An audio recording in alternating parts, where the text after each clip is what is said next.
নমস্কার, নতুন আরেকটা ভিডিওয়ে আপনাদের সকলকে স্বাগত জানাই। এই কদিন যাবৎ সারা দিন বৃষ্টি হয়ে চলেছে, কখনো একটু জোরে আবার কখনো ঝিরিঝিরি। সেই কারণে চারিদিকের পরিবেশটা অত্যন্ত সুন্দর লাগছে দেখতে। আমার আবার বৃষ্টি হলে কোথাও যেতে ইচ্ছা করে না। হ্যাঁ, একটু ঘুরতে ভালো লাগে, আর সারাদিন বৃষ্টি দেখতে ইচ্ছা করে। বৃষ্টির সৌন্দর্য আসলেই বোঝা যায় গাছপালার পরিবেশে। যেখানে গাছপালা বেশি নেই, একদম খোলামেলা, সেখানে অতটা ভালো লাগে না।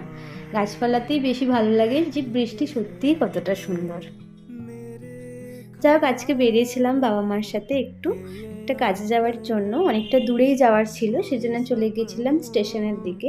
আর স্টেশনে যাওয়ার পথে রাস্তাটা চারিদিকে যেহেতু প্রচুর সবুজ সবুজ, তাই আরও ভালো লাগছিল দেখতে।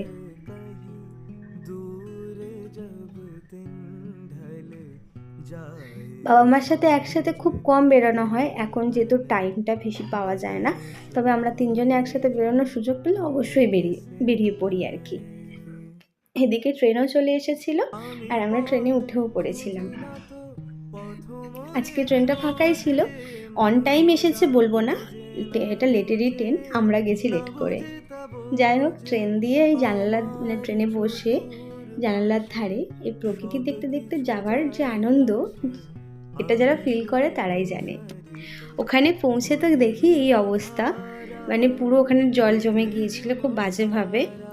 মা তো জুতো টুতো খুলেই হাঁটছে। যা কাজ তো কিছু হলো না, বেকারই যাওয়া হয়েছে। বাড়ি ফিরে আবার পড়াতে গিয়েছিলাম, আর পড়িয়ে এসে দেখি মা মোমো বানিয়েছে। এই বৃষ্টির সাথে মোমো ম্যাগির যে আলাদা একটা কানেকশন আছে, কি আর বলবো।